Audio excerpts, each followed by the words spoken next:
Hey, it's Rhianna. Welcome back to my channel. Today's video is going to be another story time video. It's going to be about the time that Ryland bought his first car and the whole fiasco surrounding that.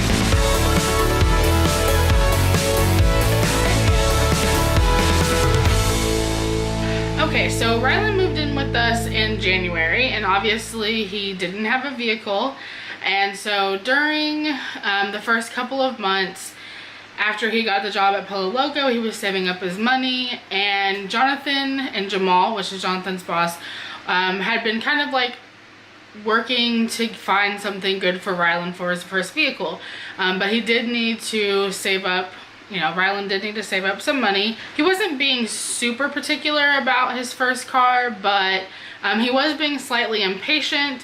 While I was on my way to Nashville for Go Wild in April, the first night that I was out of town, he tells me that he has a surprise for me. And I'm like, I'm gonna be gone for like a week and you were telling me on my first night out. Like, that was like not cool. And he was like, you'll find out whenever you get home. And so, okay, whatever. At that point, I literally was the first night away. I still had like 5 or 6 nights until I would be even headed back home. So I kind of put it out of my mind. I tried not to stress out about it. I think I asked Jonathan about it maybe once or twice if he knew what the surprise was. He had no idea what I was talking about. And so I just, like I said, I just tried not to think about it while I was on my trip. So the very last day, Jen, C, and I, if you didn't watch, by the way, I vlogged this trip, so there'll be a link up in the eye for my Go Wild trip if you want to check that out. So my my car ride partner, Jen, I was talking to her about it, and I was telling her how I was really stressed out because I was really worried about what his surprise could possibly be. And so this whole time, like, I'm driving, and we're like in the middle of nowhere, Texas. I think we're back in Texas by now, and I'm just like really freaked out. The closer I get to home, the more anxious I'm feeling. I'm like, I just know that his girlfriend is pregnant, and that's not a good surprise, and I don't want to hear about that, and they can't live in my house, and and I'm just like super stressed out about it. And Jen is trying to calm me down. She's like, well, maybe he bought a new car. And I was like, why wouldn't he just tell me that he got a car? Jonathan would have told me if he got a car. That's not it. And she's like, well, maybe they cleaned the house. And I was like, that's not a surprise. They should be cleaning the house. They've been there. I haven't been there for a week, so the house better be clean. And at one point, she was just, like I said, she was just like trying to calm me down, telling me, not to worry about it or whatever.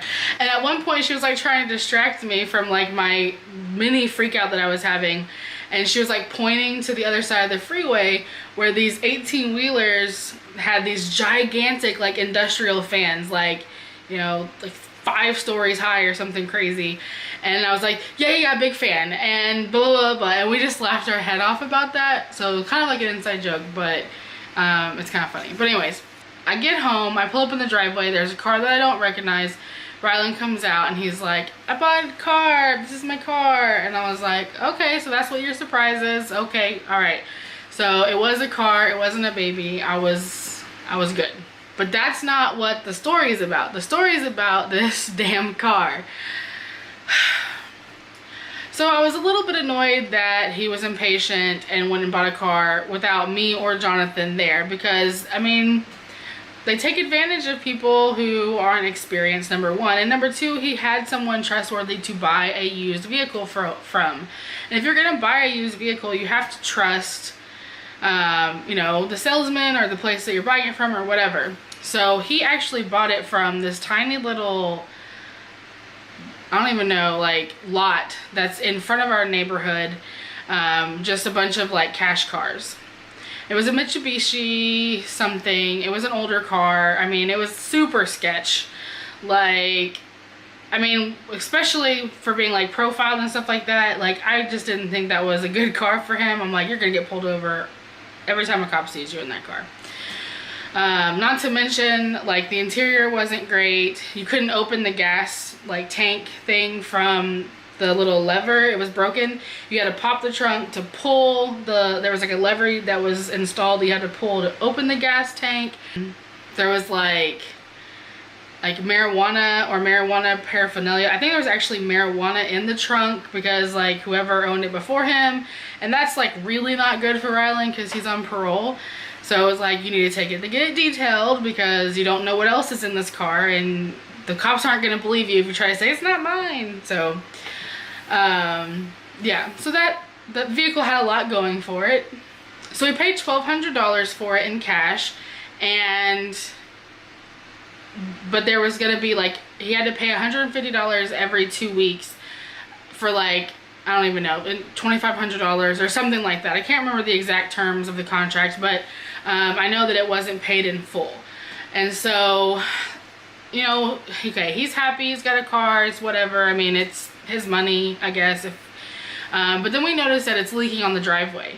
So I'm like, okay, well, you can't park your car on the driveway if it's leaking. You have to park on the street.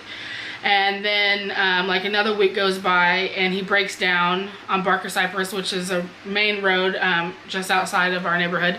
So it gets towed to John's shop, and he kind of does like a once over, and it's the battery, but also the leak is the oil pan. So I take Ryland to go talk to the guy, and I'm like, you know, I let Ryland handle it. I don't get involved. And the guy tells Ryland that he's going to give him $500 off what he's already, like, so $500 off of $2,500 or whatever. And so, like, I'm like, Ryland is at this point, we're like thinking, okay, he just needs to give the guy the car back. Like, we don't want the car. It's obviously a junk car. Like, we don't want it. And the guy's like, this is the Cadillac of Mitsubishi's, and this is a great car, and I drove it, and da-da-da-da. And I'm like, yeah, okay, sure, used car salesman. I believe everything that you're saying. But like I said, it was Ryland's situation, so I let Ryland handle it. Ryland said that he was fine with the $500 off, and I was like, okay.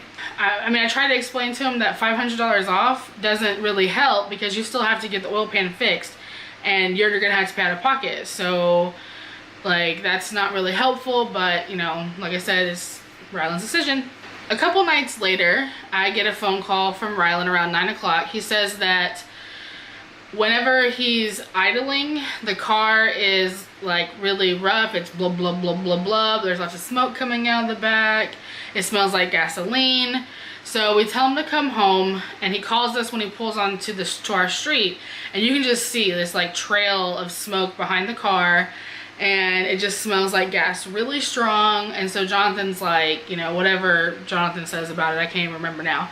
And it's just like, okay, you're taking the car back, you're not paying anything else on this vehicle. So that Saturday, Jonathan goes up to the place with Ryland and actually records the guy. And at this point, we've looked over all the paperwork, and there's some discrepancies. Like, Ryland paid $1,200, but it only shows that he paid like $700.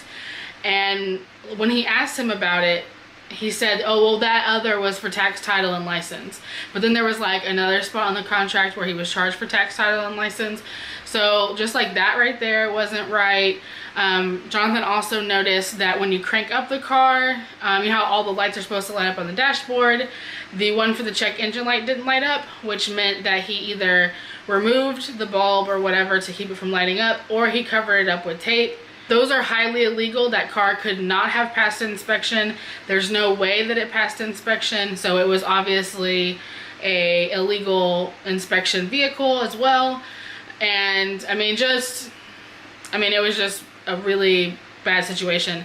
But the guy was like, I can't talk about this right now, you're gonna need to come back on Monday. So then at that point, you know, it's already been decided Ryland's giving the car back. He was a little stressed out about that because he felt like, it kind of felt like he should like honor the contract or whatever, and he was worried that it was going to mess up his credit and all this other stuff.